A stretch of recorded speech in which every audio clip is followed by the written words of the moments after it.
Global Geula Summit. Today I have, as you can see, my good friend, student, co-learner, and a dreamer of dreams, Chaya Lester. I'll just officially introduce her and then I'll unofficially introduce her. So Chaya is a seasoned Jewish educator, a psychotherapist, an inspirational speaker, and a guide.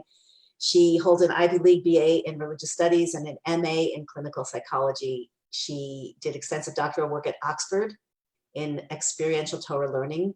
She's also the co-director with her husband of the Shaleb Center in Jerusalem, a center for Jewish personal growth and very well-loved place where many people have experienced transformation. She and her husband have worked specifically and most particularly with relationships to extremely great effect. She teaches workshops and classes to locals and to visitors through her center. She has a one-woman show about Israel, Babel's Daughter, which has been hailed as a masterpiece by audiences around the world. She teaches and leads transformational workshops in Israel and internationally. And also, this is in her official bio, but it's interesting to watch from behind the scenes because she is known as a spiritual tour guide. She loves Israel and Jerusalem. She connects with people on a very deep and dynamic level. And she has been more and more frequently asked to show celebrities or groups of billionaires or investors, just very eclectic, very, very interesting individuals and groups of people around Israel, around the old city and various parts of this historic Holy Land. So she's uniquely suited to do that. And if you know her, you understand why. If you don't know her yet, you probably will understand why by the end of this conversation. But she facilitates by blending the best of Torah wisdom, of psychology, of self-expression, and the arts. She facilitates unique experiences that allow the visitors who come here to have a really life-transforming experience. And that's really what her work is about. She lives with her husband Hillel. Actually, we used to be living around the corner from each other until we both moved not very far, but she lives in the heart of Jerusalem in Nachlaot with her husband and their 4 children. And God had us meeting up a few years ago and taking it from there. So I want to say one more thing before you get started, Chaya. The topic is obviously prophecy and the power of your dreams. Why did I suggest that for Chaya at this point? Because over the last many years, Chaya has been talking to our group, and basically almost wherever I see her, she's had a dream, she's having a dream, she's having profound spiritual shifts through dreams, she's having insights and downloads through dreams. She's learning more and more about how to create lucid dreams, about how to connect with dreams in a more deliberate, conscious way, I guess, to get information. We'll find out more about that, but it's just something that's been rising and coming. And I know one time we were together on Sukkot, I don't know if you remember, in a friend's sukkah, and we went around the table asking what was our goal for the year, and hers was prophecy. Now, some people, and I want to say this, I want to put this right on the table, some people say that prophecy won't return until Mashiach returns, until Mashiach comes, till the Geula is underway. Other sources say that prophecy will return shortly before, like in the ushering in process of redemption, and that it will return, maybe you know the quote better than I do, but to children and simple people. Fools. So, what was that? Fools. Fools. That's what I meant by simple people. Yeah. So we're all fools, right? And we're all dreamers. So we just want to hold that word and not get set on like, what does that mean? But there is no doubt. There's absolutely no question that disregarding whatever the official, halakhic Jewish legal definition of prophecy is, people all over the world are experiencing inner knowings and revelations and what's the right word? Prescience, like downloads of information about coming events, more and more and more and more and more. And whatever that is, what Chaya's work I think is about, and also the program that she's just going to be first creating for the summit, all of that is about making it more conscious and using it to help up-level our own purpose and our spiritual path. So personal growth, all of that. Okay, so that said, tell us about dreams. Like, what the heck? What's your experience? How'd you get into this? What's your experience with dreams? What do you think is possible with dreams? Yeah.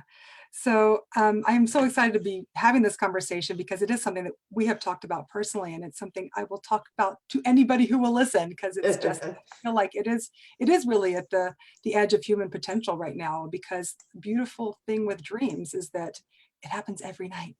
Every Mm. night we get like 7-8 hours of this immersion, and it's something that is we can really access spiritual realms that are otherwise pretty much impossible or very hard to access. We get access to them every night. And I just feel like it's this very obvious pathway that we all sort of ignore as we rush about our lives and do all the work that we're doing. Every night we have an opportunity to encounter the divine, to receive, messages and wisdom, and it happens daily. So I feel like it's this very obvious, hidden in front of our face pathway that has not yet really come full force to the surface. And we have obviously so many teachings about it and thousands of years of accrued wisdom about it. But what I'm really passionate and excited about is being like, okay, well, let's crack the code and get this going. Like we can do this, and it's our work to do. And I feel like doing this work is hastening the Messianic era, and it is of the Messianic era, and it's the beginnings of that. And so my story about why I'm called to do this is because that's where I first got lit up to any of this spiritual life that I live right now, was based on my own experiences, and finally coming into Judaism and saying, oh wait, here's like all these treasures, storehouses of wisdom about what I've already been experiencing. And so yeah, it's very chutzpahdik for me to say, oh, this year I want to set an intention of accessing prophecy. But then again, I've been doing that since I was like 14 years old. So for me, it's there. I've already had enough experiences of it that, and it's kind of terrifying for me to say that out loud, because it feels, Well, we've defined it in a very loose way now, so you can be comfortable, so, right? and I'll share with you some of the experiences I had, so you have a sense of what I'm talking about. Yeah. And I'm excited to share them. And at the very least, I hope that this just sparks people talking about dreams more, and talking about your own dreams that you're having, and any work that we do around uncovering this and just bringing it more and more to expression is going to strengthen that field of dreams and accessing messages in our dreams. So Well, in our dreams, we obviously, I don't want to divert. I know everybody wants to hear your story, but I'm thinking in our dreams, and I was thinking as I was, preparing for the interview, that what we get in dreams, first of all, most of us don't remember our dreams most of the time, right? That's one thing that at some point I'd like you to speak to.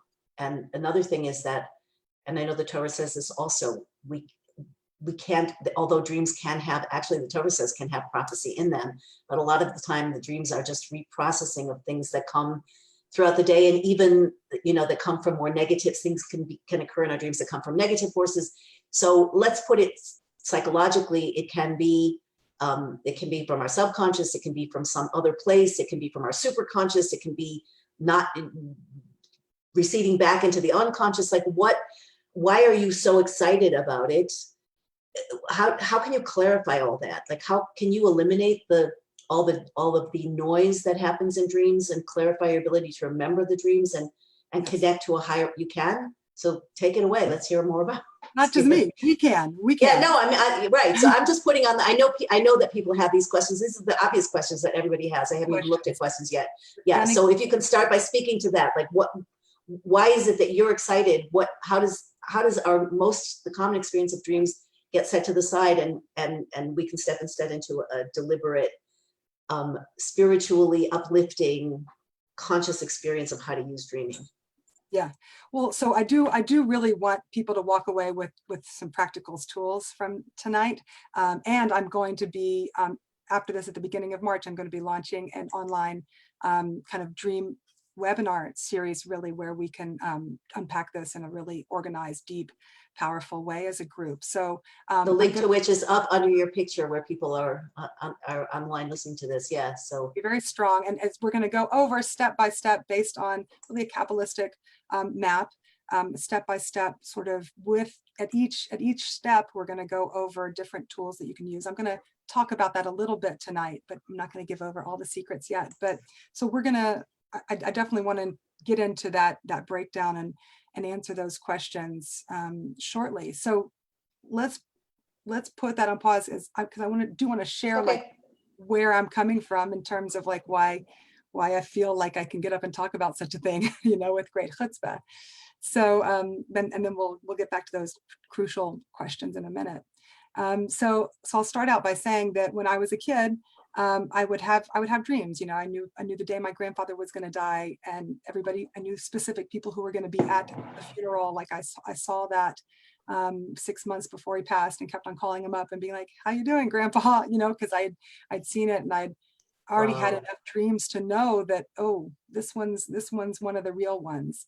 And you're right, there are dreams that are just nonsense, or and then there's dreams that are real ones. And once you get in the groove with it and in the zone with it, you start to be able to tell the difference. There's like a real felt sense when you have a real one. And so it's just part of that, developing that sensitivity. Wow. So as a kid, I was already having these dreams. The main one that really stands out for me is part of a series of 3, and they were all around plane crashes that happened. And the first one, I just turned 14 years old, and it was in December of 1988. Maybe you guys remember this, the Lockerbie plane explosion. Basically, it was my dream was that a friend of mine had been on an airplane going from London to New York, and it had exploded in the air. And I got, and I basically woke up from the dream, like very distraught and very upset, as this, just turned 14-year-old. And I jumped up from my bed and I ran to my parents' room down the hall, and I turned on the television. I didn't even have to change the channel. I turned on the television, and there was my dream on NBC. And it was basically the Lockerbie plane explosion, where the plane had been taken over by terrorists and exploded. And this was really the first one. This was the first one of, what all the terrorist plane experiences that would be coming. This was the first one. It's a very powerful one. Hopefully There's never again. Was your friend on that? Your friend was not on that plane, My right? friend wasn't on it, thank God. But it, London, New York, it couldn't have been more detailed. And there's all this backstory about, like, the PLO was doing it to like get across some message about Israel. Like, we don't really know all the Wow. details and the Yeah. mysteries behind that one, but it definitely was connected to the PLO, to Israel in some way. So I kind of just tabled it. I didn't talk about it. I didn't know how to talk about it. I never shared this with anybody in my life. And then I went, and somehow, I, thank God, ended up on March of the Living and came to Israel, and was in the old city. And all of a sudden, these like rabbis could smell me out from a distance. Oh my gosh, impressionable, spiritual young woman who knows nothing. Like, let's go and tell her all the secrets. And these rabbis would start to come up to me and tell me things like, do you know that the Torah teaches that when you go to sleep at night, your soul is able to go up and roam around and get messages? And I was like, what? I know that from my own life. And Whoa. things they would tell me, I was like, wait, yeah, I know this. And I would started learning. And the more I learned, the more it just resonated with my own experiences. And literally, I'd be sitting with I remember one of my first chavrutas with a local rabbi, going back to Memphis, Tennessee now, Cantor Sandberg. He opened up Derech Hashem. We started studying Derech Hashem. And like half of that book, I was like, oh yeah, that happened to me, and that happened to me. And he's like, no, this doesn't really happen to people. No.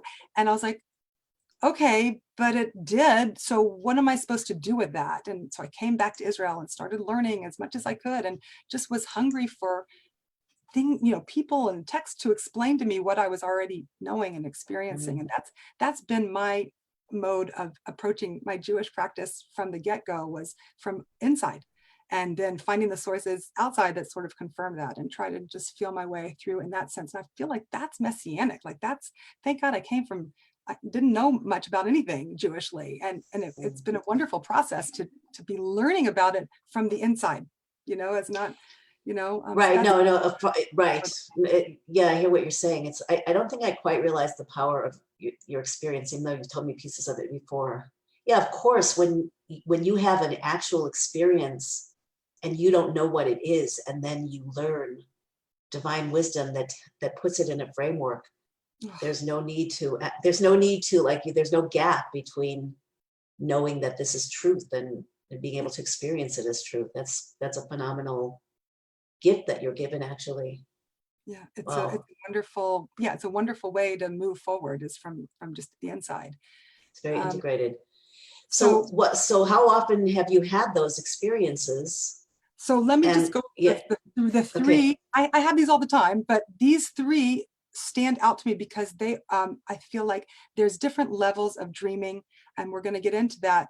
There's more personal ones. There's stuff about your family. There's stuff about your community, and then there's ones that are more of a where I feel like it does move into more of the prophetic areas where it talks about larger global or national issues, and so those are the ones that have really stood out for me. So my second one was when it was the 50th year anniversary of the State of Israel. And that night I went to bed and I had a very horrific dream where, I mean, it's scary, basically, where two angels came. And at this point, I was into the Jewish stuff. At this point, it was 10 years later. This is 1998 now. So I was already 24 and I was starting to learn. This my first year learning and starting to meditate more seriously. And 50th year anniversary of Israel, and I'm living in Jerusalem. And um, and that night I have a dream where, and this was the first time I ever dreamed explicitly about angels, but two angels came and they took me out with a select group of other individuals. And we were taken to a field and told to stand there to witness what God was about to do, because the Jewish people had not been behaving well. And there was going to be a punishment. And that punishment was that this plane was going to be exploded on Yom HaAtzmaut, on Israeli Independence Day. And the whole world was going to see it because everybody's going to be focusing on Israel and the whole world's going to see it. And it's going to be this busha and this embarrassment for Israel, letting them know that they need to, reform their ways. This was the message from the angels. And we all stood there and watched as this plane went over and crashed into this field. And boom, I woke up. And I spent the day just like shaking of like, oh my God, is this going to happen? And very, very upset about it. And had a party at my house, but I took time to go and pray, and kind of went into a corner and just did very deep prayer where I prayed to Hashem. I said, please God, just don't let it be a big plane. This is what came to me. Don't let it be a big thing where the whole world knows and we're all embarrassed. Just let it be a small plane. And then nothing happened. And I was like, okay, well, either that was just nonsense dream, or maybe, who knows, like maybe the prayer worked, and I don't know. But a couple of days later, I was over Shabbos with friends and I told them the dream, and they said, oh my gosh, but don't you know? And I'm like, no. And they said that on Yom HaAtzmaut day, there actually was a plane crash. It was a two-seater, a man and a woman who crashed in a field. And I was like, wow, a two-seater plane. And I opened up my journal, where every once in a while I would just do automatic writing. That was just one of my weirdo spiritual practices. I would do automatic writing, and sometimes really clear pictures would come through in my writing or in my drawings. And I was like, I had this recollection of a picture I'd drawn of an airplane. And I was like, I gotta go find that. And I looked back and it was like from months earlier.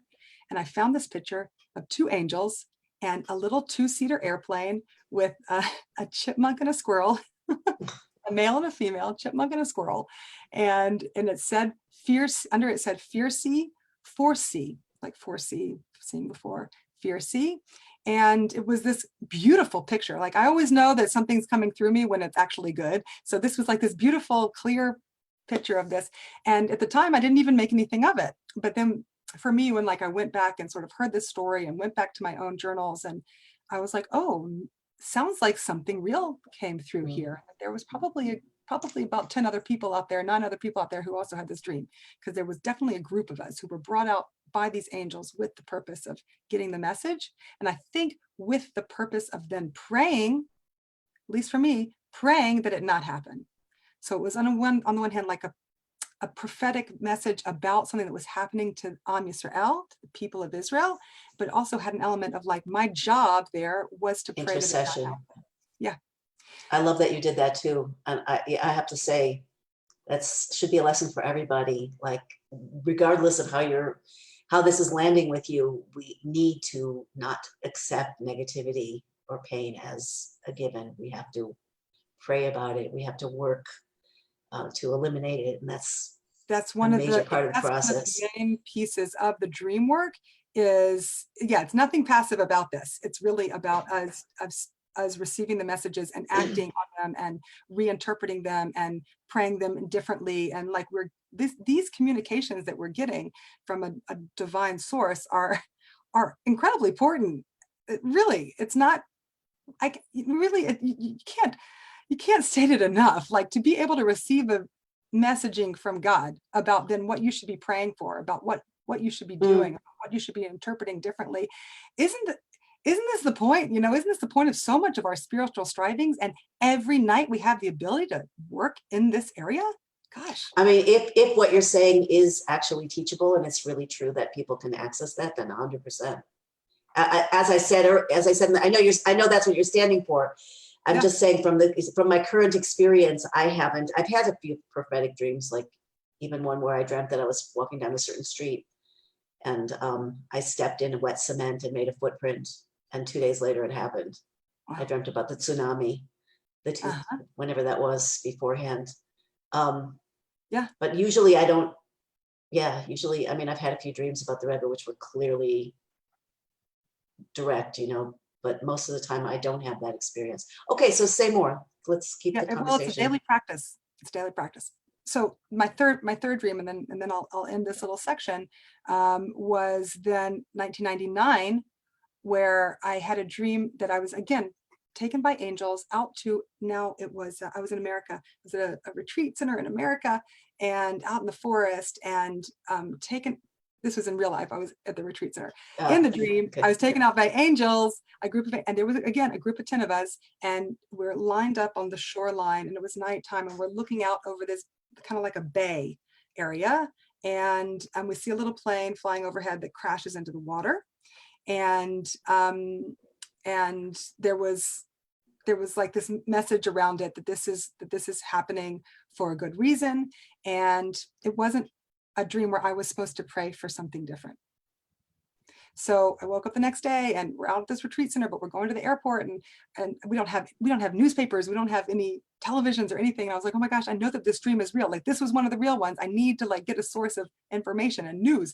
So finally we're like hours later, we're driving to the airport and we stop in at like a little convenience store, and I run in and look, and of course on the front page of the newspaper talks about Kennedy Jr.'s plane crash in Martha's Vineyard. Remember this one? 1999. Yes, I don't remember the date or anything. Yeah, of course. JFK Jr.'s plane crashed into the water at night in Martha's Vineyard.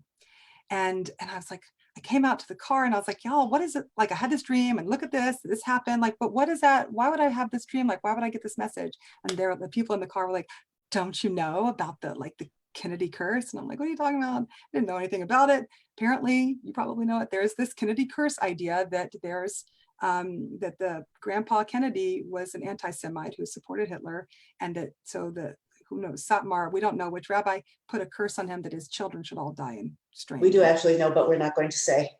Okay.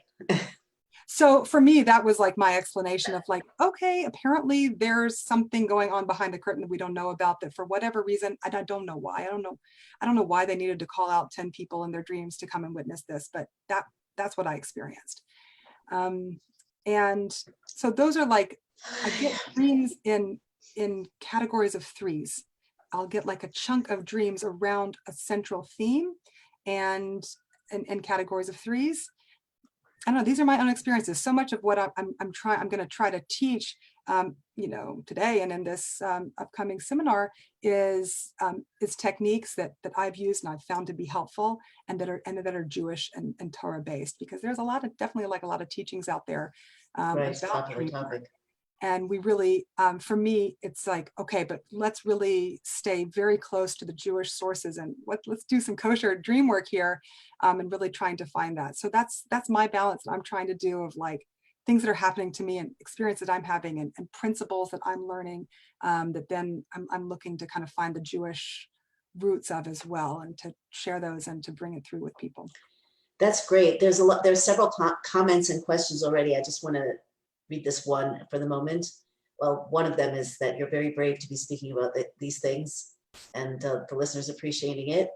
But uh, a listener would like what is saying that she once asked Rav Steinsaltz, very reputable Torah leader, if dreams develop as we quote interpret them, or do how we interpret them to determine what happens. I was giving a class about the Torah portion related to the dreams of Yosef Tzaddik, who's the dreamer of dreams in the Torah. And she says that is the question. We can each interpret dreams, whether while asleep or while awake, daydreaming, but we are warned to be very careful as the interpreter is rarely neutral. Now, I know that I was taught a long time ago that when you have a dream, I think everybody who gets involved with Torah learns pretty quickly that this concept that dreams go according to the interpretation. You're adding that we have the power of prayer and rectification, which is very powerful, very important. And I guess then that would be your interpretation, is that there's something that I can do here to make a difference in the world. And this is leading me that way. There's also something that the Torah says that a person can tell his dream to another person, and they can interpret it by saying in Aramaic, you saw a good dream, you saw a good dream, or you saw a good dream 3 times, just in case anybody's got an issue with dreams. And that actually changes the unfoldment of the dream. Because like even if we're talking, if we're saying it's Ruach Kodesh, divine inspiration, or even prophecy, the thing about that category of receiving information always comes with interpretation. Like there's the download, the transmission that comes from above. There's always a personal lens through which we experience it. And even, the prophets of the Torah had their personal interpretations, although it's become part of the Torah. So obviously it's holy, but there are many ways to look at even the same event, many of which could be true on different levels. So do you have anything you want to say about that at this point? Sure. So the format that I want to look at is that we have dreams that hit on different soul levels, and there's different types of dreams. So there are, according to Kabbalistic teachings, there are going to be the majority of our dreams do follow that rule of according to the interpretation. And that is a solid, crucial pillar of how we interact with our dreams. That's 100% true. There are other levels of dreams, more in the Yechida level, the Chaya level that we're going to look at, which are actually the more prophetic dreams do not hold necessarily by the same rules in that sense. The bulk of dreams will hold by that rule. But then when it gets into something where you're receiving a communication from an angel, like some of these that I'm sharing, then it's a different modality that is much more. You should pray and try to create a positive outcome, but it's different. There's different levels, is what I guess I'm trying to say. And I'm assuming this is based on sources that you've learned from the Torah. Yes. In terms of, I would wonder also how, like I had a dream maybe last year where an angel was talking to me, but it wasn't what I expected. I wish I remembered more of what he said, but he was like almost sarcastic. It wasn't it wasn't like the flow. He was almost making fun of me and asking me, like pushing me to do something. I don't anymore remember what, which is another problem with dreams. I guess you probably write down everything that you feel is worth remembering. That's probably a really good idea. But how do you know if it's really an angel? In other words, like we can imagine anything. This is a very good question. So let me read this from the Ramchal. So this is from Derech Hashem. It'll take me a minute to read through it, but this is one of the really core sources. Derech Hashem is very popular. We're not talking the Zohar here. This is kind of core Jewish teaching. God decreed that the bond between body and divine soul should be loosened while we sleep. The portions of the soul from Ruach and above rise and sever from the body. Only the nefesh remain with the animal soul. This is based on the Kabbalist idea that there's 5 levels of the soul, from nefesh, ruach, neshama, chaya, and yechida. So the idea is that the nefesh is the most animal part of our soul, and the life force in our body. The life force, and that's what stays in our body while we're sleeping. Everything else, according to this, goes up and is able to travel around and receive messages. So the freed portions of the soul can move about in the spiritual realm and associate with spiritual beings as angels who oversee natural phenomena. Some angels associated with prophecy, as well as shadim, God forbid, and this is demons. Scary. This all depends upon a variety of factors. So there is this recognition that there can be unfortunate interactions that we don't want. When the higher levels perceive something, they can transmit it step by step until it reaches down to the nephesh animal soul. The imagination in the animal soul is then stimulated and forms images in its normal manner. That's a dream. And it can be true or false or blurred. A person can receive information about his or her future if God decrees it. This is revealed to the neshama, right? It's the neshama level by one of God's servants. Then down to the nephesh, visualized by imagination. Dreams can arise either from the imagination or from above, from the imagination, or from below, through imagination, or from above through the stimulation of the soul neshama.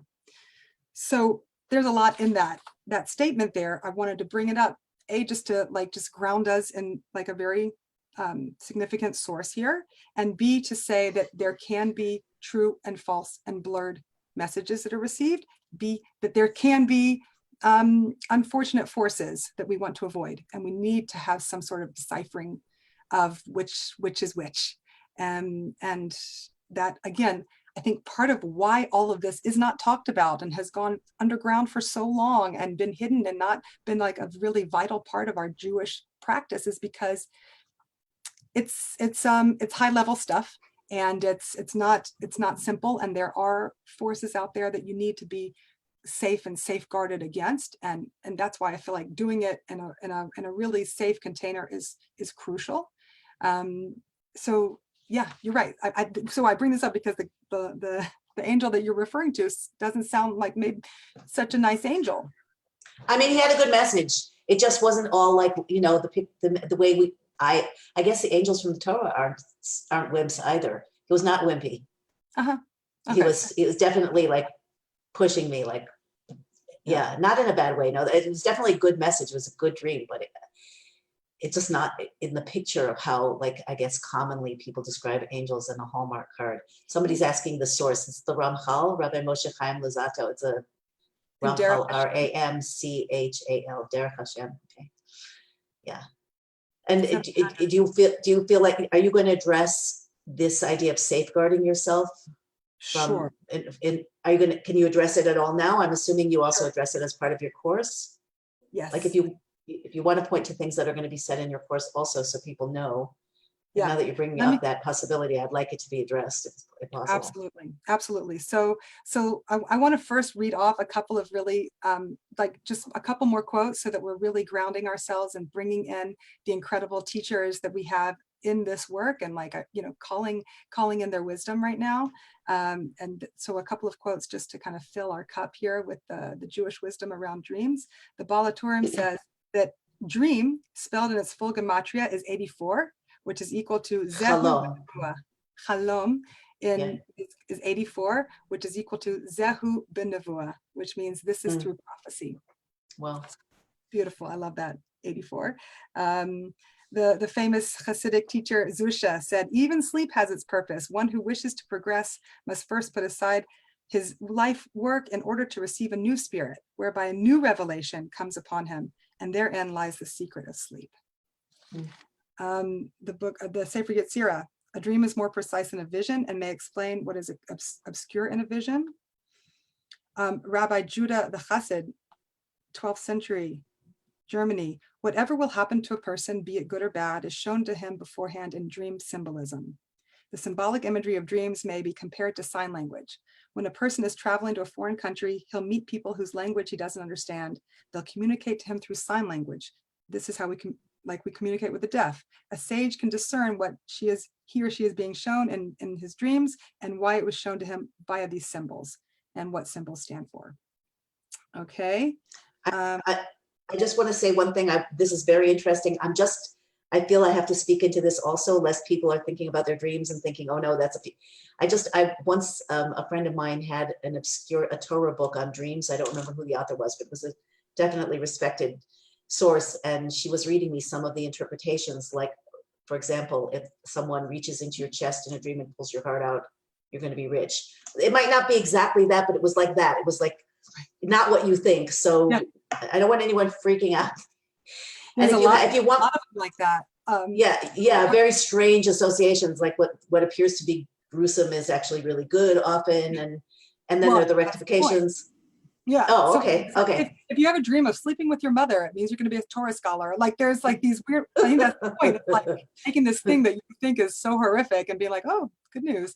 So yeah. Are you going to be covering those kinds of things in your course? Oh yeah. I mean, at whatever, maybe a little bit later, I want to go into more details about that because I'm sure people really want to know, and I want to know, Yeah. like, Okay, how let's much just can you pull in teach? a couple more sources here. The Zohar, at night, all things return to their original root and source. Okay, of course, we all know in the Talmud it says that the dreams are 1/60th of prophecy. And we know the teachings that, you know, the Jewish people were exiled from the land of Israel in 70, then prophecy also went into exile, and that will be returned as the Jewish people come back to the land of Israel. So here we are, the return of the Shekhinah, the return of the Jewish people, and the return of prophecy. Makes perfect sense that 14-year-old girls in Memphis, Tennessee, at the, you know, after the establishment of the state of Israel, should be having prophetic dreams. Like, yes, this is what's supposed to be happening. This is good. Like, let's work with it. Baba Batra, prophecy was taken and given to children and fools. What's really beautiful about this one is that they know from science that one of the things that happens when we're dreaming is our prefrontal cortex doesn't work.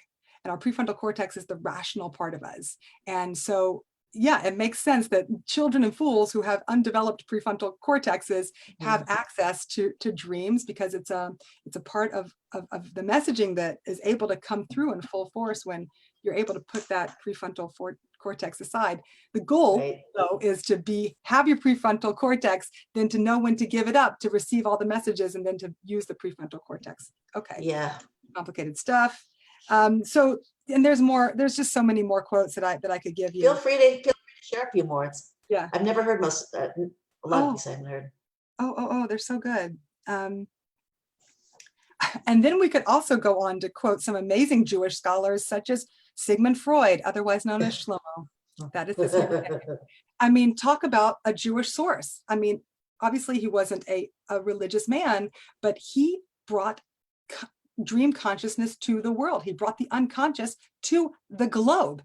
He revealed to the world pathways to connect with this hitherto unknown thing called the unconscious. God bless him. What a humongous contribution this Yid made to the spirituality of the world, to the consciousness of the world.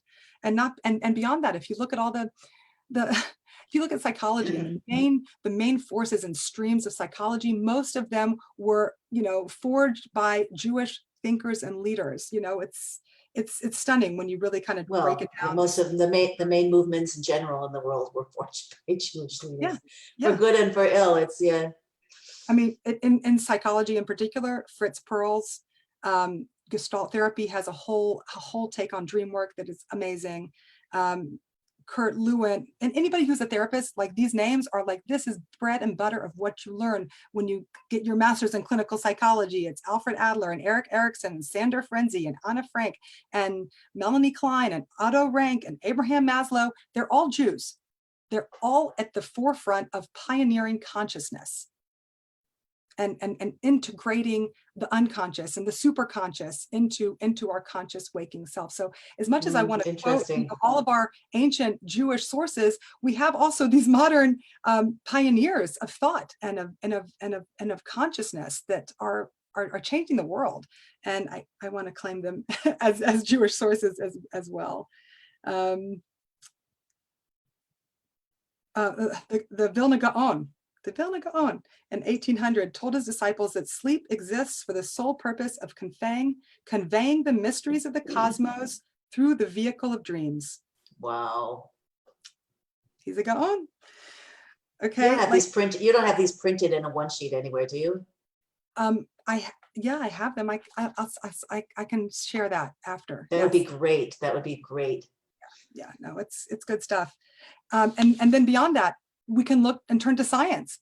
The explosions that have happened, particularly since the 1970s, they started, you know, these dream experiments and sleep laboratories, and the advancements in understanding dreams has, you know, that's a whole other body of information and knowledge that we are fortified by in this endeavor. In 1975, they already were doing and experimenting with and finding evidence for telepathy in dreams, where people were going into their dream state and showing that they had consciousness, where they would create a signal beforehand in the laboratory. Okay, once you're dreaming, signal to us with the flipping of your eye that you're in dream, and we're going to look at your brain waves and see if it corresponds. And sure enough, this, whoever this athlete of dreaming is, was able to go in, and many of them were able to go in, and once they started dreaming, they were able to signal and have this all documented within the laboratory of people doing lucid dreaming, not just lucid dreaming, but then being able to communicate with other dreamers in the space. Wow. Communicating with other dreamers, dreaming through trackable signs that they were able to do with their bodies. So they found that telepathy and dreams can be demonstrated in a laboratory setting. They noticed amazing things happen, which we'll talk about later. It's different types of fun things you can do with your dreams. They noticed that people had dream information come of things that were happening at a spatial distance from them that they otherwise would have no way of knowing. I've had a lot of those where it'll be a couple of years ago, I had this dream of walking in the streets of Jerusalem, and there was massive trash everywhere and it smelled horrible. And I woke up to find that, the trash men had gone on strike and the streets were full. But I literally experienced oftentimes walking around at night in Jerusalem, seeing different people, interacting with different people. A couple months ago, I had a dream about interacting with these Arab soccer players visiting Israel. And I woke up and I was like, whoa, what was I doing? I was in some street of Jerusalem talking to these soccer players, and I looked on the news because I was like, and I looked on the news, and sure enough, there was a visiting team of Arab soccer players from some Arab country that had visited and gone up into the old city. And so wow. Things are happening out there, and while we're dreaming, we can be aware of things beyond our little body. And this has been documented and found to be true in laboratories. Okay, they appear to gather information distant, not just spatially, but also in time. So space and time melt away, those limitations of space and time melt away. And this has been found to be true, to know about things that are happening around us, as well as things that are happening earlier in time or coming forward in time. Wow. Russian scientists, 1990s, were at the Leningrad Institute, were kept on finding that they would have patients who would have liver illness or stomach issues, and they would have dreams about about some issue with their body that would then come to be expressed in a physical ailment. That's another big area that they found in the scientific study of it, is people getting sicknesses that they see beforehand in their dreams. Dr. Bernie Siegel talked about that also. He did, or maybe still does, work with patients who draw pictures of their dreams, and he is sometimes able to forecast what's either going on or, I guess it's always something that might be developing. Yes. But again, I want to emphasize, I think it's crucial to emphasize that number one, we have the dream goes according to the interpretation, the way that we perceive reality and respond to it changes it, that we can intercede often with prayer or changed actions, that not everything comes from that, from the side of good, let's say, and that also, like we said before, many things don't mean at all what they seem to mean. Sometimes they mean quite the opposite. So I want everybody to keep that in mind, because nobody should use this as an excuse or an opportunity to be scared in any way. It's only about bringing your unconscious into consciousness and your conscious into your unconscious, so that you can actually start to make more of a difference. Correct? That's the whole point. That's the whole point. In my introduction, you said that I am a relationship expert. That's what I do with people. I help them, spouses connect with each other. But I'm really a relationship expert between our conscious self and our unconscious self. That's my favorite shidduch to make, is to help people make the connections between your unconscious riches and your conscious life. And the dreams this is the playground for that work. And then if you can start to influence, oh, sorry, go ahead. Yeah. Go Well, what ahead. happens when we make that shidduch, when we do that yichud, the yichudim of integrating our conscious self and our unconscious, our superconscious self, is that's when health occurs. And without that, unhealth occurs. So that, it's interesting that in our dream life, there are these issues of illness that come through. And one of the main things that I'll lay out now in terms of the kind of structure that I've created for the Jewish dream work is based on looking at the word chalom, which is the Hebrew word for dream, and based on kind of a deep Jewish, Kabbalistic ideas, you can permute those letters of that word to come up with a number of different connected concepts that are all in the same body, the same family of concepts. So one of the interesting ones that we'll talk about is cholim, which is illness, ill people, sick people, and chalom. So there's a very deep connection between illness and dreams, and using our dreams as medicine to cure our illnesses. Wow. Okay. Also, milchama, war, the places where we're feeling wars inside of ourselves and strife and tensions inside of ourselves. Dreams, milchama and chalom, also sharing the same roots of letters, or dreams are pathways for fighting those battles and coming to be victorious in those battles.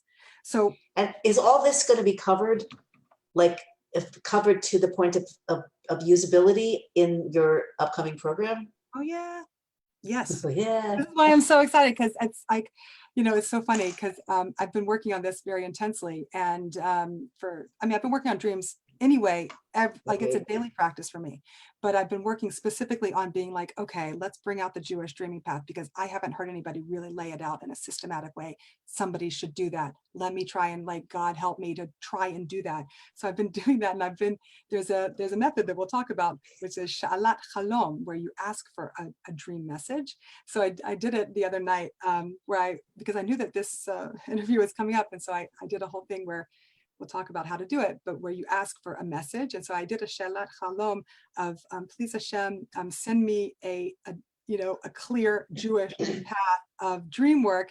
And the message that I got that night in the dream was, you're still in training. Yeah. That was the message.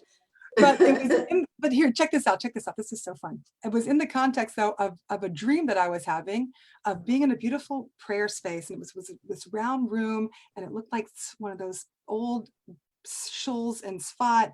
And all of a sudden, somebody pulls out a huge, green, beautiful chuppah and sets up this chuppah in the space. And everybody's ecstatic with prayer and song. And people are able to go from the upper level of this, by the way, was my dream Friday night, after I asked for this device in the dream to come through, where people were able to use the chuppah to come down from the second story into the first story, and people were climbing down this big, beautiful green chuppah. And then, and I woke up from the dream, and I was told in that dream that I wasn't going to, that I was just in training. And I woke up from the dream very upset and very like, oh, I suck, I didn't get the download of the procedure, and I just had some weirdo dream about a green chuppah, whatever, and I was all down on myself about it. And then Sunday night, basically the next night, I go to a wedding, and sure enough, it's in this big, beautiful round space with these beautiful stones, and we're all singing and ecstatically dancing. And at this wedding, they pull out a humongous green chuppah, and they put up the chuppah, and I was like, okay, fine, I'm in training, but that's pretty good. I'll take it, So it's just Disneyland. It's basically, our dreams are Disneyland, where we can grow and explore and learn things and give information and messages and beautiful things. So that's all as a kind of build up to what I want to really give over to you right now, which is a small taste of the framework that we're going to be working with in the larger seminar. Okay, you ready? Great. I'm going to try to keep it not too technical. The main technical piece is the Kabbalistic framework of the 5 worlds: Nefesh, Ruach. 5 levels of the soul. I'm sorry. You said 5 worlds. I know, I love those 4 worlds. So, but here's the 5 levels of the soul.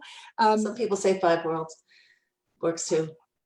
Nefesh, Ruach, Neshama, Chaya, Yechida. So the first one we start with is the nefesh. And this is where we orient ourselves, okay? And we orient ourselves. There's a way to orient yourself as you're going to sleep, as well as a way to orient yourself as you're waking up in the morning. You know what's so beautiful? What's the first thing we say in the morning? Moda ani Moda ani. melechai v'kayam shehechazarta bi nishmati. Thank you, Translate. God, that you returned to me, nishmati, my soul. Because where did my soul go all night? We know from the Ramchal. My soul was up there running around, having amazing adventures. Thank you, God, for returning my soul to me. Of course, that's the first thing we say in the morning, because our soul had been running around and now it's been returned to me. And then it goes on. What's the next word? Bechemla. How does God return our soul? Bechemla. And chemla, of course, is one of these core words using the Kabbalistic formula of looking at the Hebrew letters to understand a concept. Chemla and chalom are the same core letters. So bechemla, there's this aspect of compassion that if we access that and orient ourselves to that first thing in the morning and before we go to sleep at night, that's one of our orientation, that's one of our dream orientations, okay? It's a state of bechemla. Beautiful, right? Beautiful. So what does it mean to have bechemla as you're going to sleep at night? So one of the most obvious dream, dream techniques that we all have, you open up your art scroll siddur and you have it, you have the bedtime shema. It's so easy. It's just right there. And what does it say in the bedtime shema? This is what we're all supposed to say every night before we go to sleep, as we say the shema. We talk about how we forgive everybody who did anything wrong to us in this lifetime or in a past lifetime. And we go through a process of like a little bit of a cheshbon nefesh. We go through like a settling of accounts. Personal inventory. Personal inventory. Every night before I go to bed, I do a personal inventory of what did I do good? What did I do not so good? Who do I want to forgive? And we create chemla in ourselves. We create a compassion for ourselves and compassion for other people. And we just kind of wrap up in that blanket of chemla, and we orient ourselves with the Shema to a sense of unitary consciousness and knowing that, we are neshama and that we're connected to God.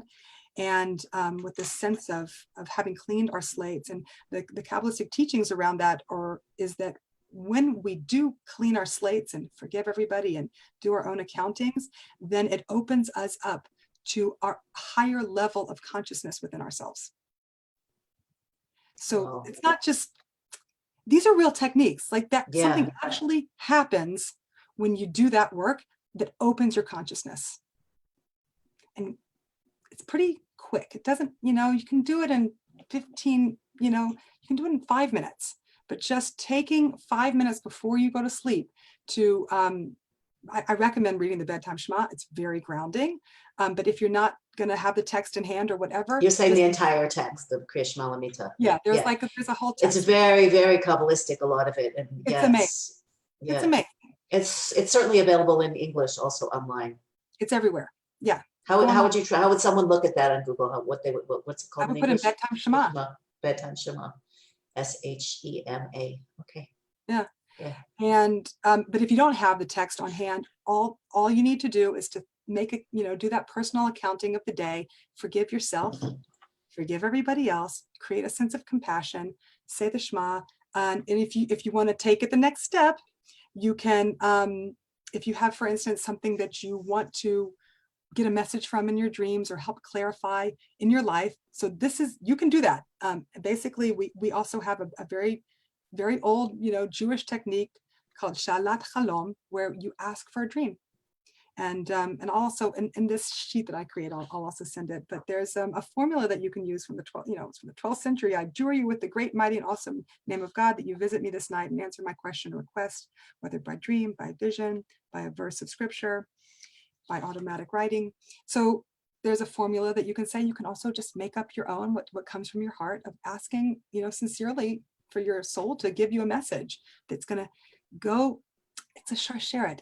It's a chain necklace of basically staying really connected to all my levels of soul and knowing that my upper levels are going to go up there, but I really want to keep a nice tight connection to my nefesh down below and my conscious self to be able to receive those messages all the way down the line, down into the world. So that's what the nefesh orientation does, is that we're orienting our soul to stay really, it's its own level, but it stays very connected to the other levels of our soul, so that that clear, you know, if you miss one break in the sharsheret down, in the chain down, then you don't get the message. So trying to really orient a really strong chain of staying connected to be able to receive the message all the way back down. So being able to go up really high and then being able to transmit it down through the levels, it will be helped mightily by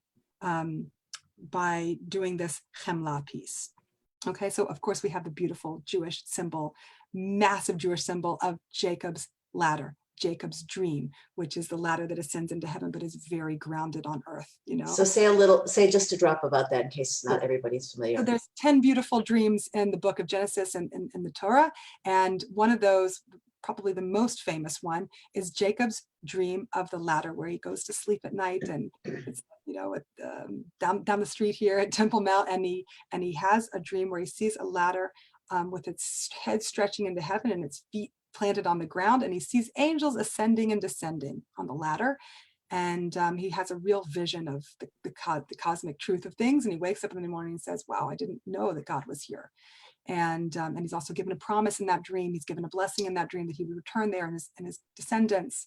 And so that is like a core Jewish, you know, dream that that becomes not just a Jewish dream, but becomes a symbol for having that ladder that's well grounded as well as highly elevated, and each rung in between being, you know, one rung to the next, being able to elevate our lowest parts and bring down our highest parts, and just a really balanced, this is the Jewish vision of being a balanced vessel of physical and spiritual.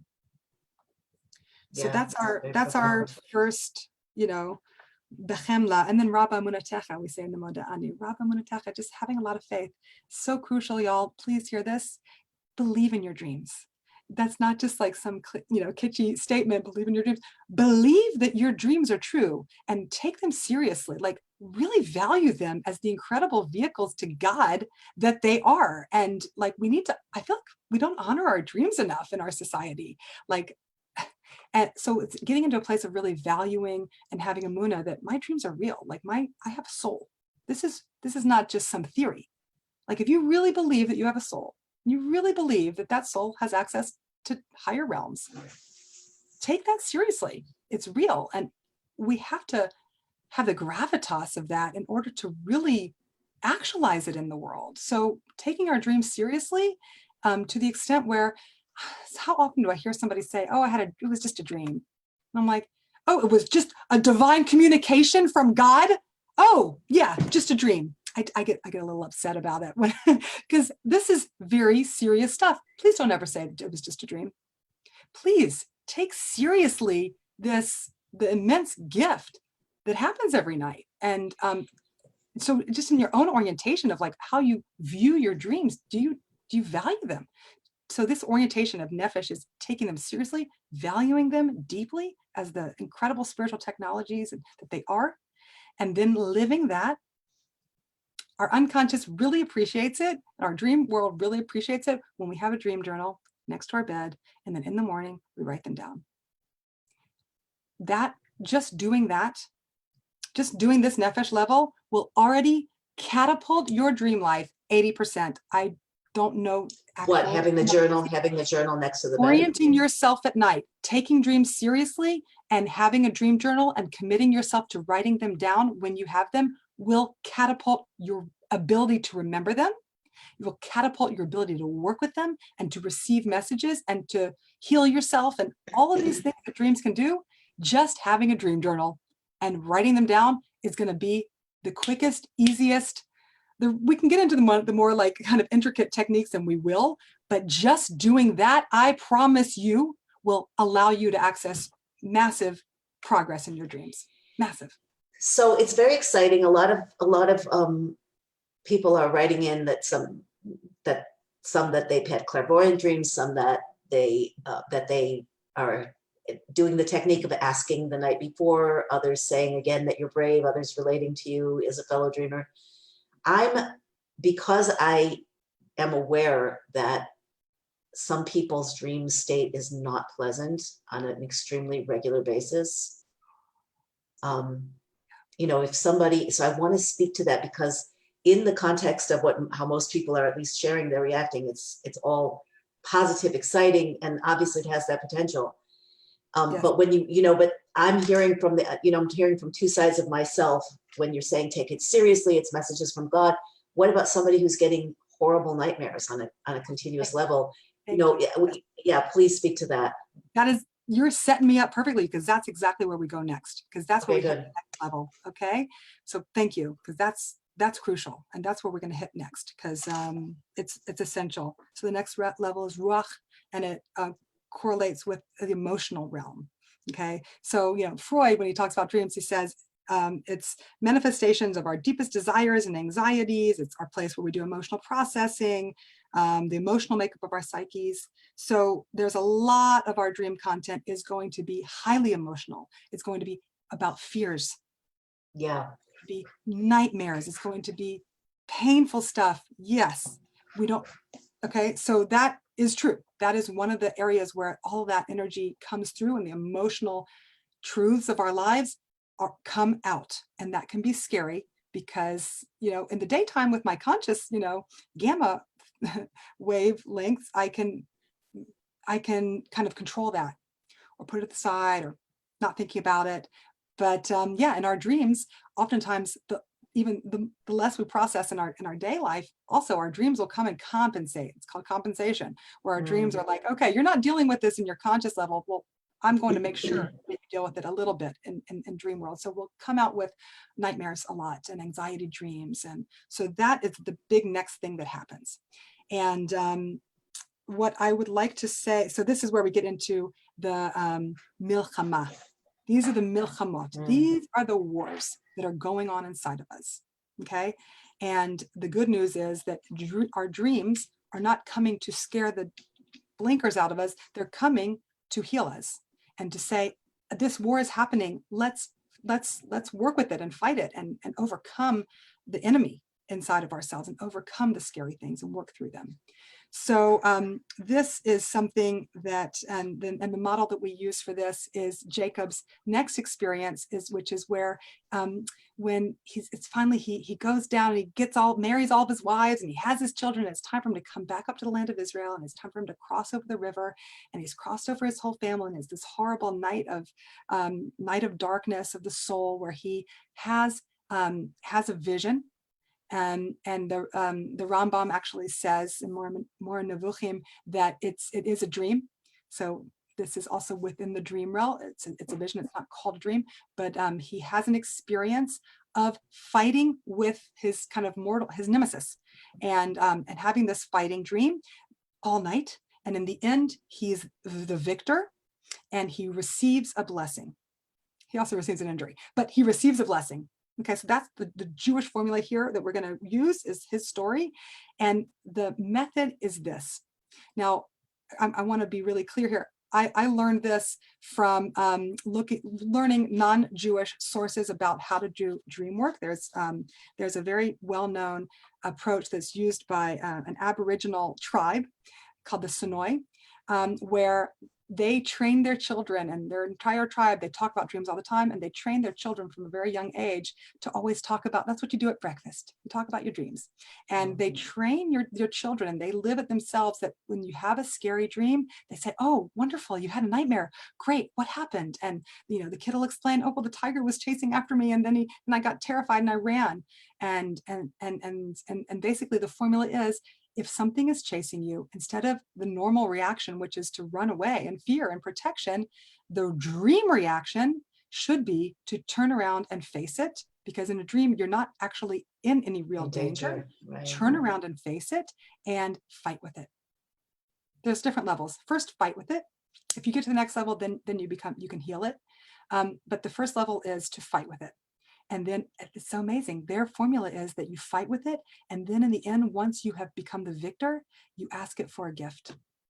Just like Jacob fights all night, is the victor and asks for the blessing. Wow. That we can do. So I'm sharing this because I've seen such breakthroughs. It's amazing. My daughter, she's 10 years old, was having nightmares. I sat with her and I said, listen, darling, I want to tell you about something you can do in a dream that I've been working with, and it's really cool. And I shared with her this whole approach of next time you have a scary dream, you try to become conscious in your dream and remember that you're supposed to fight the scary thing. Please try. and and she did it. My 10-year-old, she said, came bounding down the stairs. X number of days later, she said, oh my God, Ima, I had the nightmare again. And this time, she said she woke up from it, and then she went back to sleep, and she saw in one, she's done it several times. In one of the dreams, she said the scary animal turned into a puppy dog in the second dream, right? And she changed it just by knowing this. Me telling her one time about the fact that she could do that. I told her once, and she did it. Wow. And she has not had nightmares since. What she has had is she's had a scary dream that she's then been able to wake up from and then go back to sleep and dream it differently the second time around. This is my 10-year-old. So I'm excited about this because, and maybe she's gifted, I don't know, probably she is, but I've also experienced, since I learned this technique, all I had to do was read about it. All you have to do is listen to me saying this right now. And you can do this, okay? Is to know that next time I'm going to have a scary thing, instead of running, I turn and face it, and I either fight it. I think I can call in for helpers in my dream world. You start fighting the bad thing. This is the way we do it, okay? Listening. You start fighting the bad thing in your dream. Call in for other dream helpers to help you. This stuff works. And then once you have beat it, you then ask it for a gift or a blessing. That's the formula. If you are not able to become conscious in your dream, it's okay to be scared and to wake up from the dream and then decide to go back into the scary dream and do it differently the second time. That's the method that's been working best for me, is I wake myself up out of the scary dream and then I go back in the second time fearlessly. And then every time I've done that has been a new scenario. In one dream, there was a horrific sociopathic killer who had me in his cabin in the woods, tied up with a rope. Scary, right? Wow. Scary nightmare. And I was so terrified that I woke up from it. And then I said, oh, I'm not going to let that dude in the cabin get me. And I went back to sleep. And in the second dream, he was my client, my therapy client, and I healed him. And then he paid me a bunch of money. It was amazing. And you always end up going back into the same dream when you wake up and intend that? Oh, I've had a couple of times that I've wanted to go back in a dream. I haven't been able to, but I've had many times when I've been able to go back into the dream. It's easier for me than becoming, the other path is to become lucid in your dream. And we actually, and we'll talk about that in the seminar, because it's a more complex technique. It's much harder to do, but you can become lucid in your dream and teach yourself how to become lucid in your dream and then do it in a dream. I haven't had a lot of success with that yet. So what I do is I wake up and then I go back in.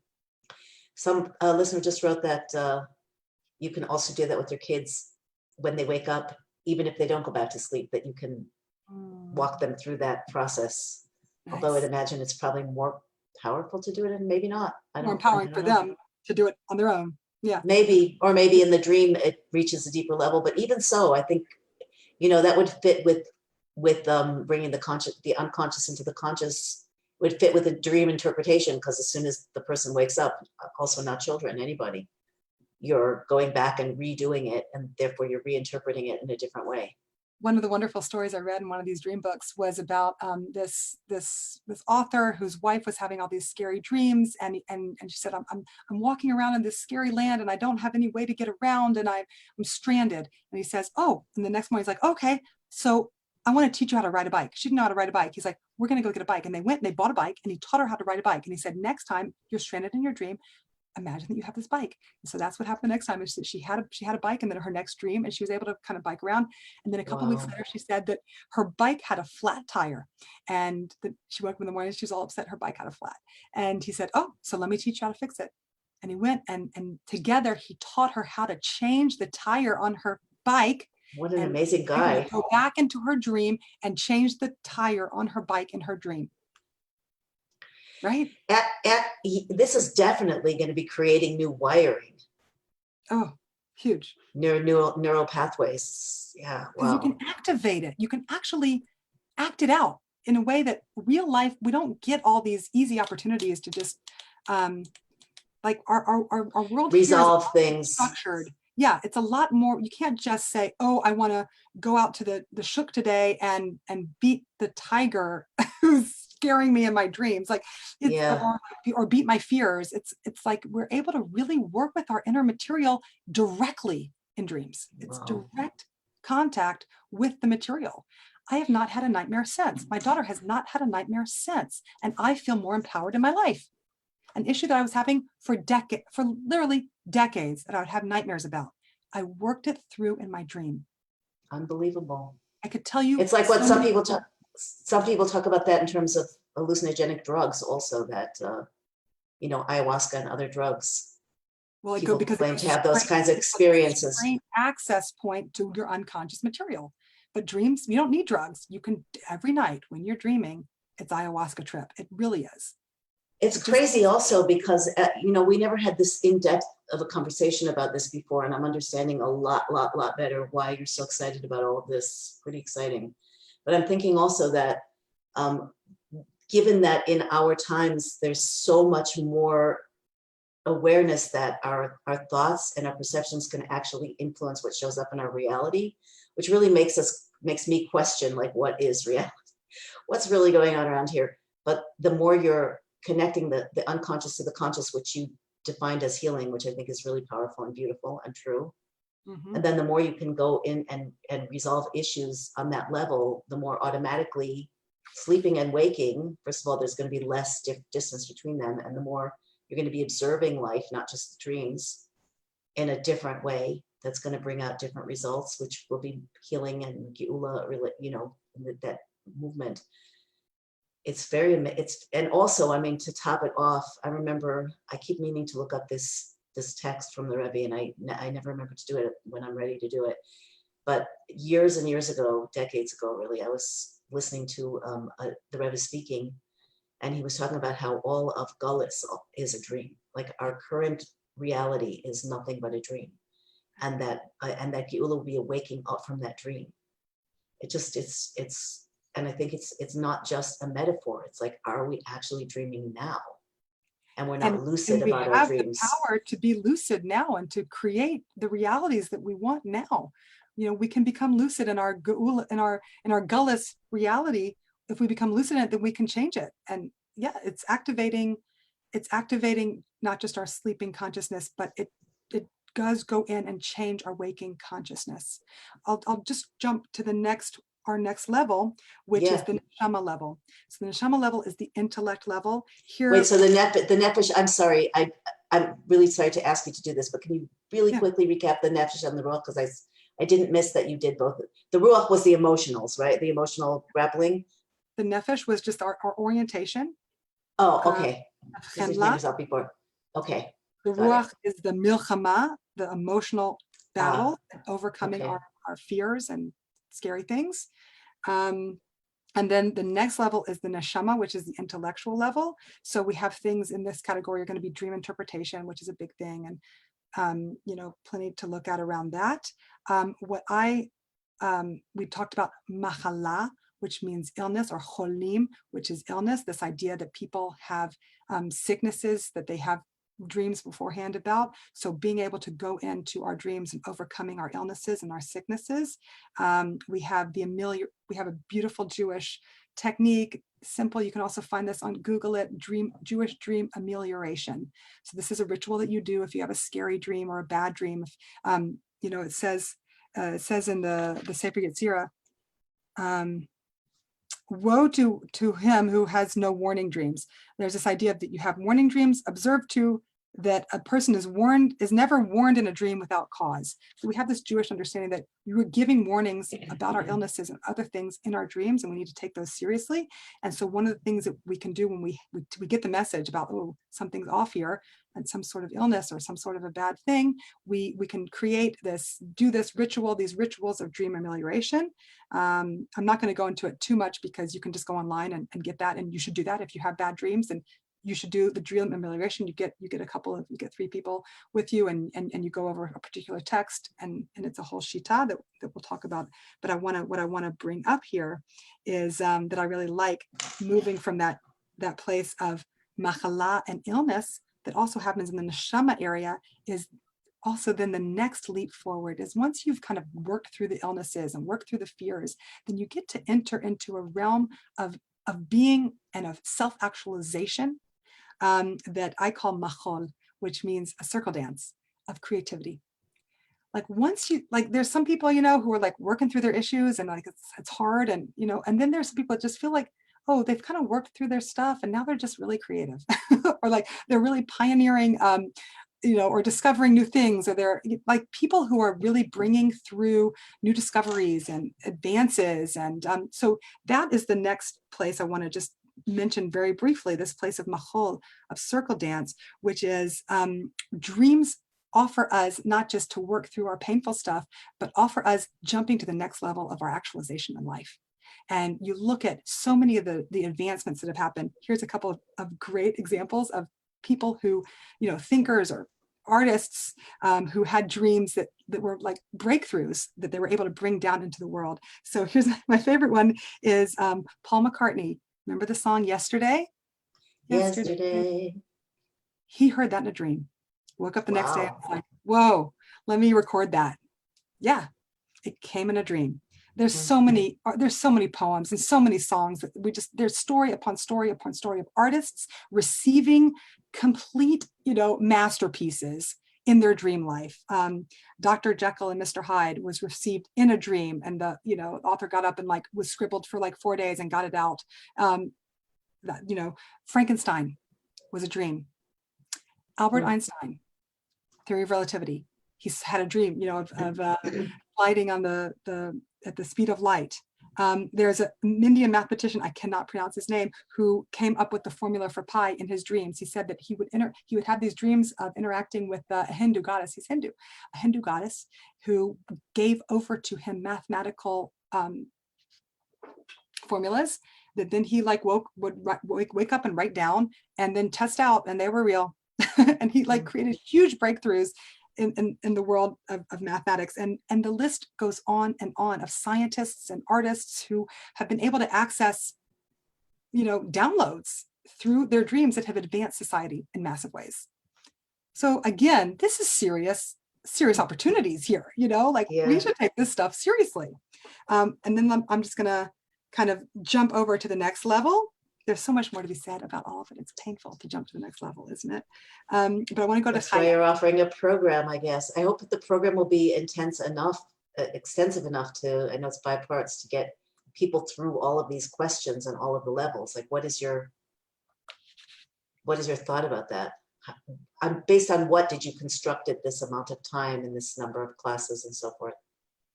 Well, I mean, I want a 2-hour session for each of these soul levels of consciousness and each of these types of dream formulas and techniques. So each one will, hopefully, I'm sure it will be hard to smush it in, but I'm going to try, you know, and then people work with it, and we'll see what comes next. But also the big part that's going to be really powerful is just having a group of people that you're working with, you know, and chavrutas around your dreams, and that just plays a space, like a real morphic field of people who are committed to this. Also, scientific findings have shown that people, when they do dream intercessions, like asking for different dreams, if you do it in a group, it magnifies the results that you get. So we're going to do group work around the dreams as well to magnify our results. So it's going to be not just the information and the formulas, it's going to be also the power of the group. So I'm really excited about it. Cool. So jumping over to Chaya is really exciting because Chaya is really understood Kabbalistically to be the bridge between the conscious and the unconscious, or the superconscious. So this is where we get into psychic dream content. This is where the psychic stuff starts to come through, which is always fun. It's just very, when you get those psychic experiences, it's very fortifying. Like it helps you take seriously the realness, you know, like that experience that you had with the CMET, like it cements the experience for you, like the belief that, oh, this stuff is real. So this is where we get into psychic dream content, being able to travel at night and travel around and interact with different people. There, so many times I've had a client that I'll meet before the session in the dream. I had a dream just 2 weeks ago about a client showing up and saying, "Hey, can we do some therapy? My name is blank," and literally the next day, blank called me, literally, and or like seeing a client and seeing what they were going to be wearing in the session, and here, I had this wonderful experience where I got to lead Demi Lovato. Do you guys know Demi Lovato? Every once in a while, I get like you said, like these celebrity kind of opportunities to show them Israel and show them Judaism. This is not a dream, by the way. This is That happens actually in real life. does. Happens in real life. But when those kinds of things come through, I'll usually get a dream beforehand, letting me know that it's going to happen.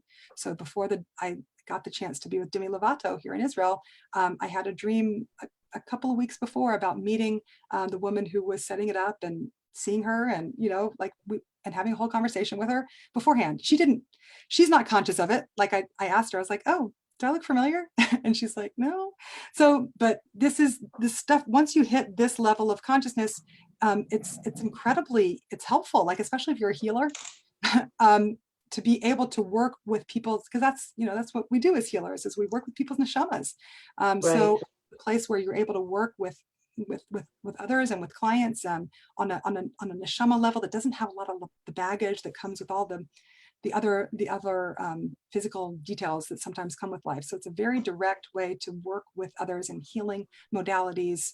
So this all starts to happen in the world of Chaya. The permutation of our core letters with Chalom here is Achlama.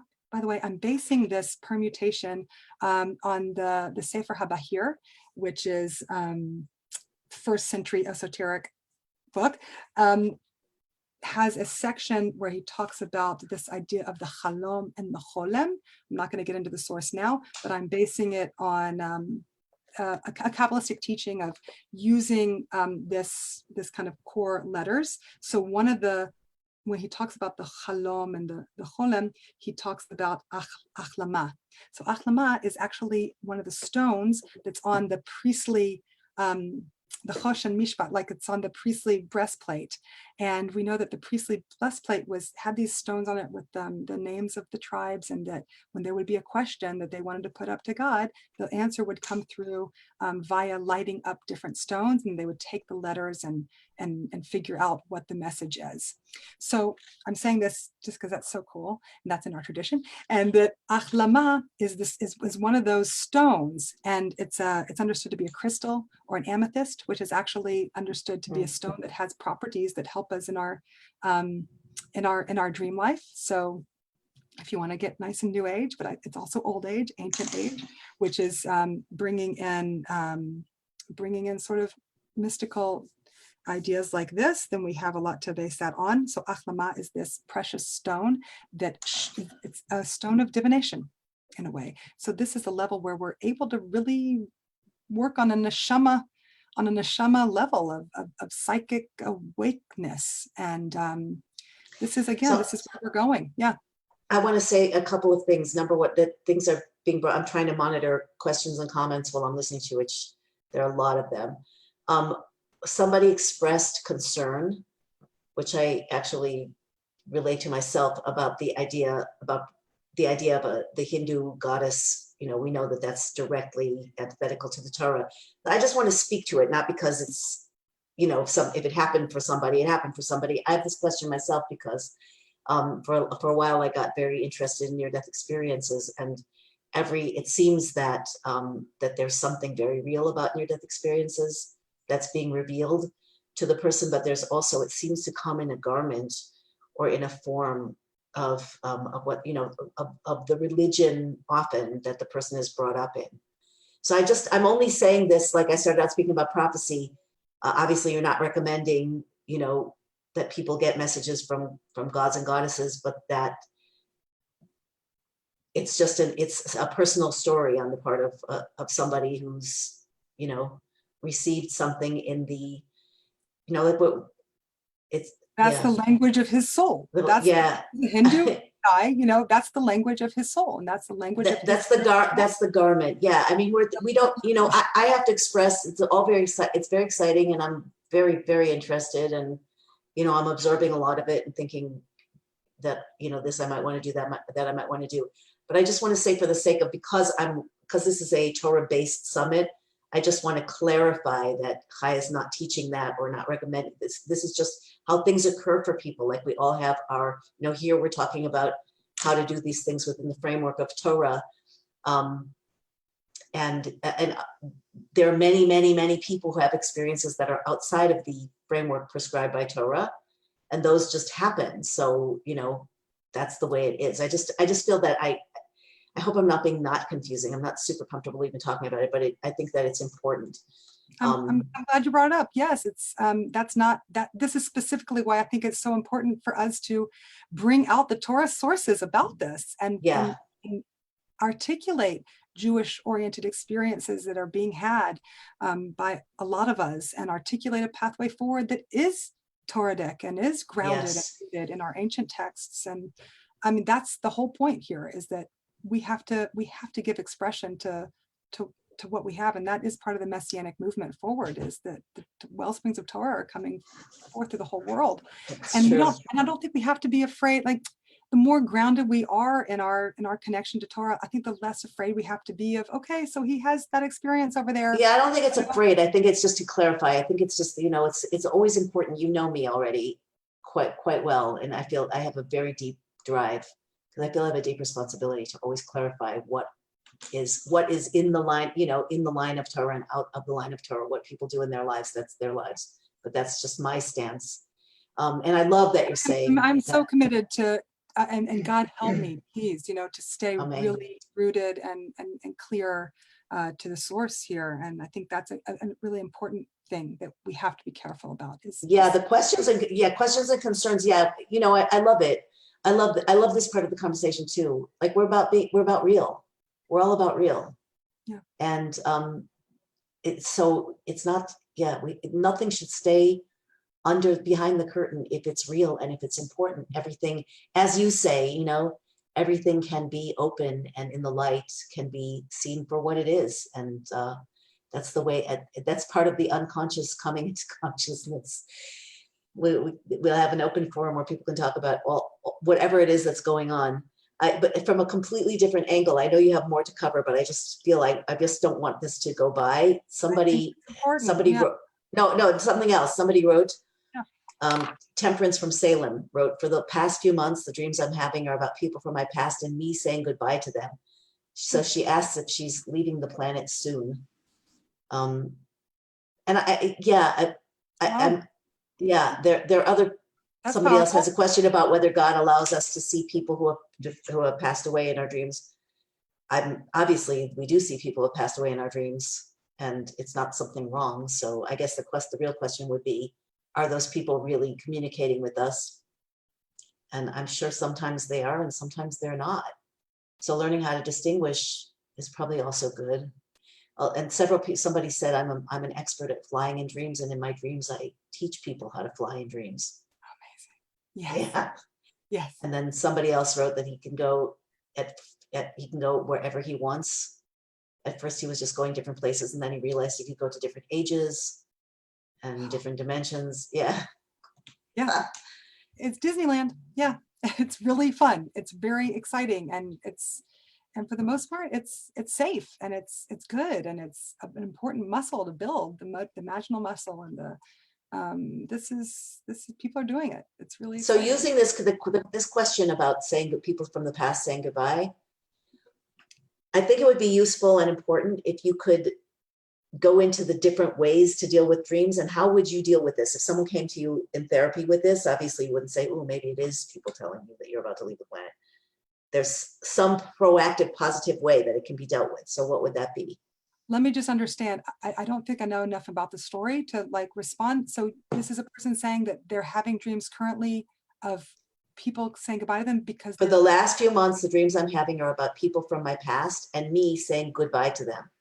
So am I leaving the planet soon? Oh, that wouldn't be my interpretation at so all. This would definitely be the place to interpret. Good. Yeah. No, that's not at all. No, Very positive. Very Yeah, totally. When I read it again, it became totally obvious. Yeah, Yeah. going to another level in your life. Yes. Buy old things, buy things keeping me down, buy past weighing me. Yeah, that's positive. Yeah, Mazel Tov. Great dream. If you want, and you're like very weighed down by sadness about it, or something doesn't feel right, then do the dream amelioration ritual. Mm. And just have everybody, have the people around you interpret it, and you interpret it for the good. And it is a good dream. It's very clear. So, yeah. Because people will ask me if someone wants to look up dream amelioration, is that the phrase that they would use? Jewish dream. Jewish dream amelioration. Jewish dream amelioration. You can Google it. Okay. All right. And you can even just do it for yourself. I mean, just right now, us saying to you that it's a good dream, that's probably enough. I think. Yeah, that's the basic amelioration. Let's say it 3 times. It's a good dream. It's a good dream. It's a good dream. You're good now. But it is a good dream. And it is. That's pretty obvious. Yeah. Great. That's great. Let me just do the last level, which is more just kind of simple, because there's not a ton to say about it, because this is Yechida. And this is really the level where our soul is one with God, and it's rooted in God. We're connected to our root in the divine and in the oneness that is. And this is really the level of becoming a visionary channel or a prophet. And in here, it's less about maybe roaming around and picking up messages, but it's more about receiving messages and having angels give over to you messages that are, that you need to hear, or the world needs to hear. And I think it's very rare. This is a very rare level. And hopefully it'll become less and less rare as we advance towards real prophecy, as we're doing. But at this point,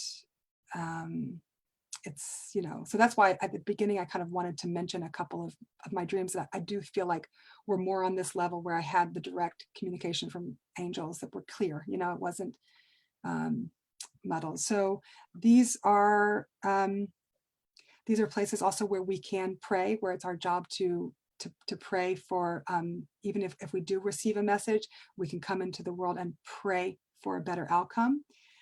Or giving over messages to others about what we're receiving. So this connects with chalam, which is the idea of strength. And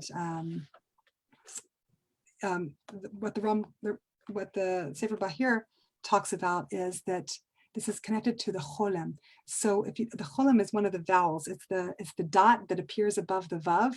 If you know the different vowel system in Hebrew and the Kabbalistic system. So this is the one, cholem is the one that's a hovering dot above the vav, and it represents the soul.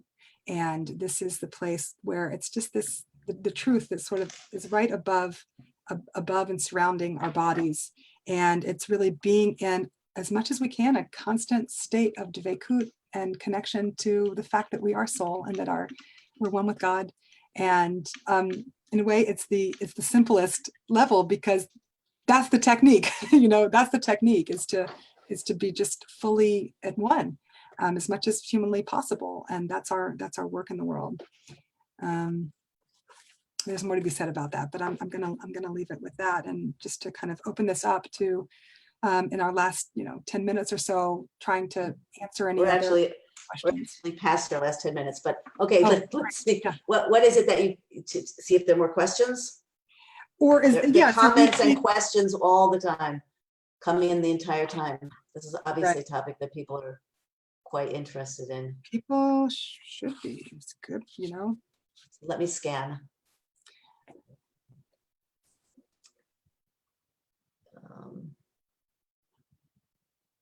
Somebody, Justin, would like a copy of the one sheet.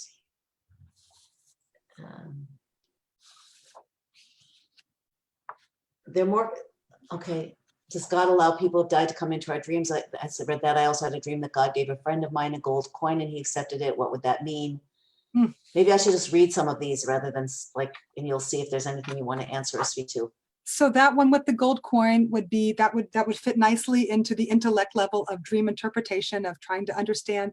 A lot of the dream interpretation level is about when you do write down, this is a great little technique as well, when you do have your dream journal, which you should all have starting tomorrow, then once you write down your dreams, you can go and you circle the symbols that come up in the dreams, and you can even assign to them on a scale of 1 to 5 an intensity level.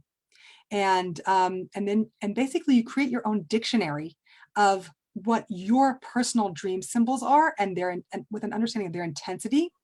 And the more you kind of build your own network of understanding your personal symbols and their intensity for you, then the more you'll be able to interpret those types of signs. And there are a lot of people that say that there is universal meanings to different symbols.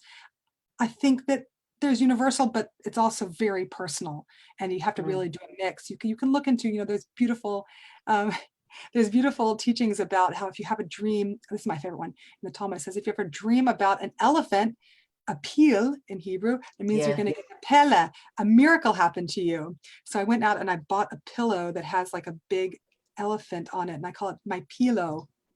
Pillow. Yeah, no, I get it. I get it. You get it. Okay, you are the mistress of the pun.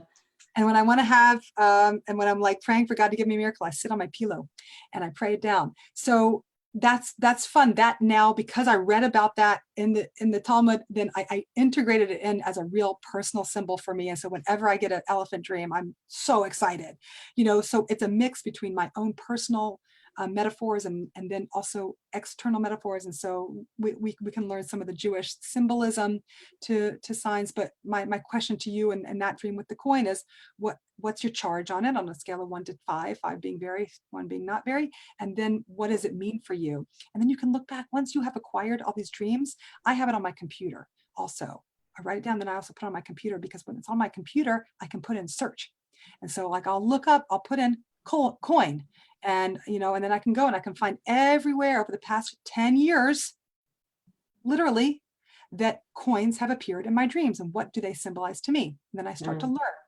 And so it's a mix of external meaning versus and personal meaning. And the more you just focus on this, the richer you'll be for understanding what your unconscious is actually trying to say to you. That's beautiful. Somebody asked if dreams, if you have to be sleeping to dream.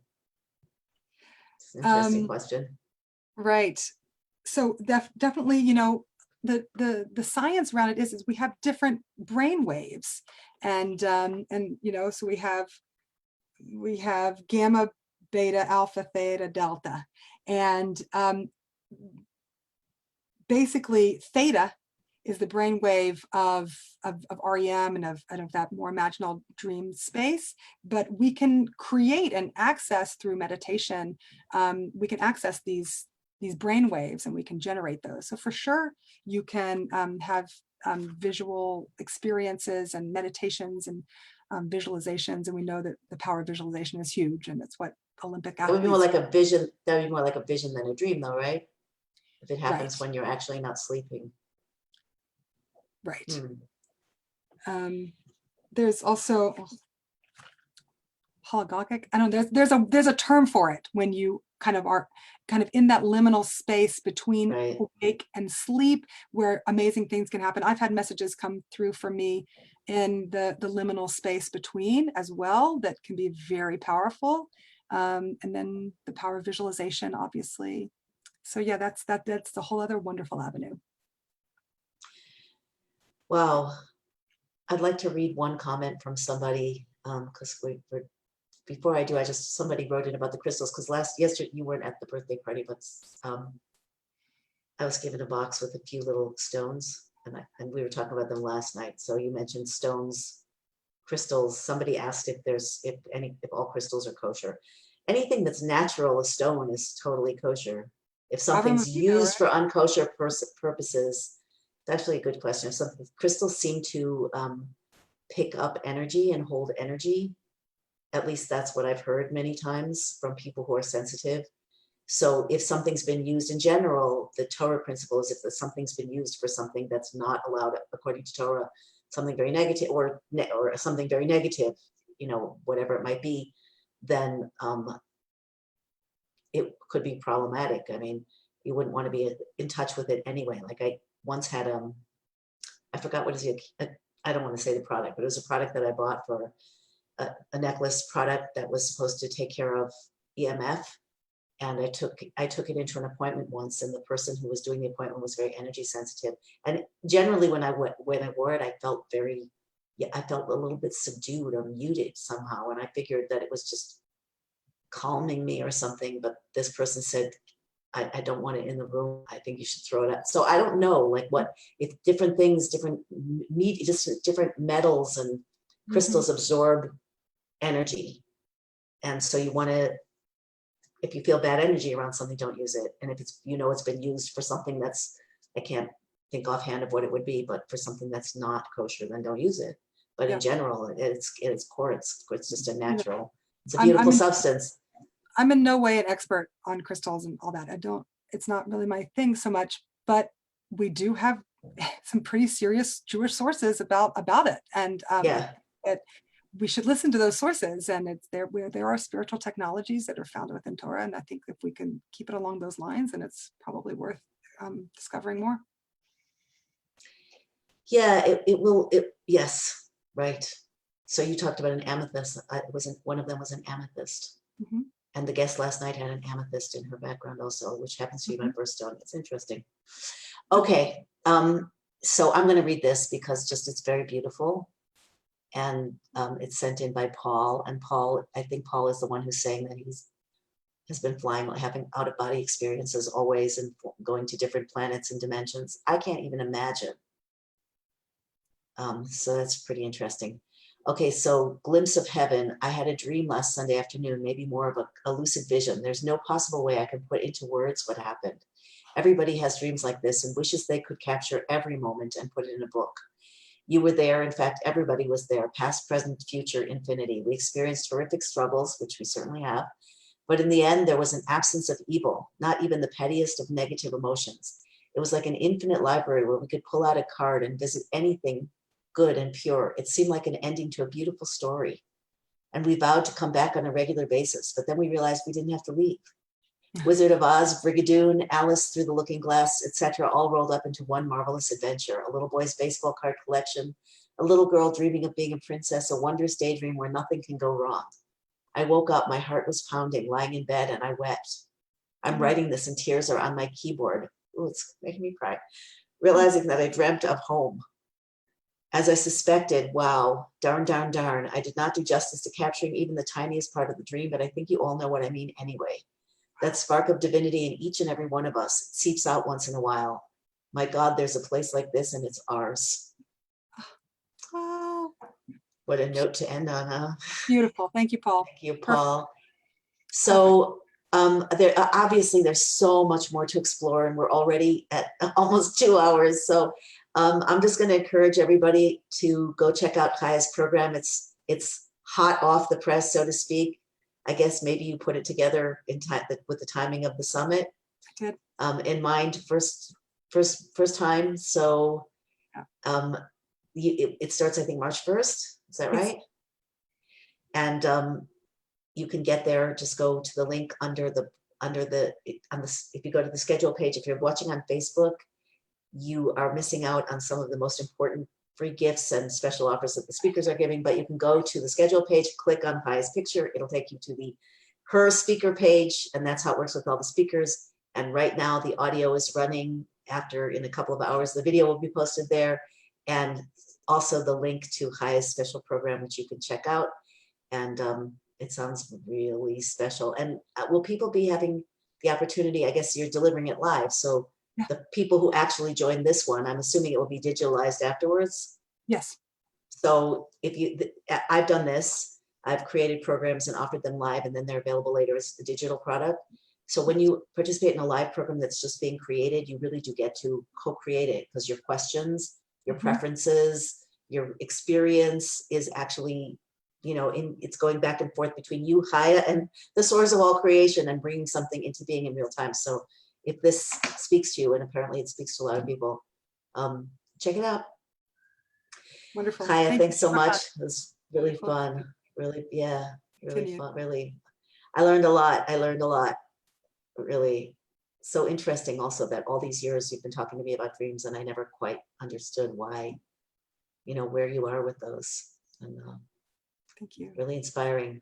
Thank you for I the can support. open up those lines. Yeah. Wow. Okay. Take Thanks, care, everyone. everybody. We'll see you next time.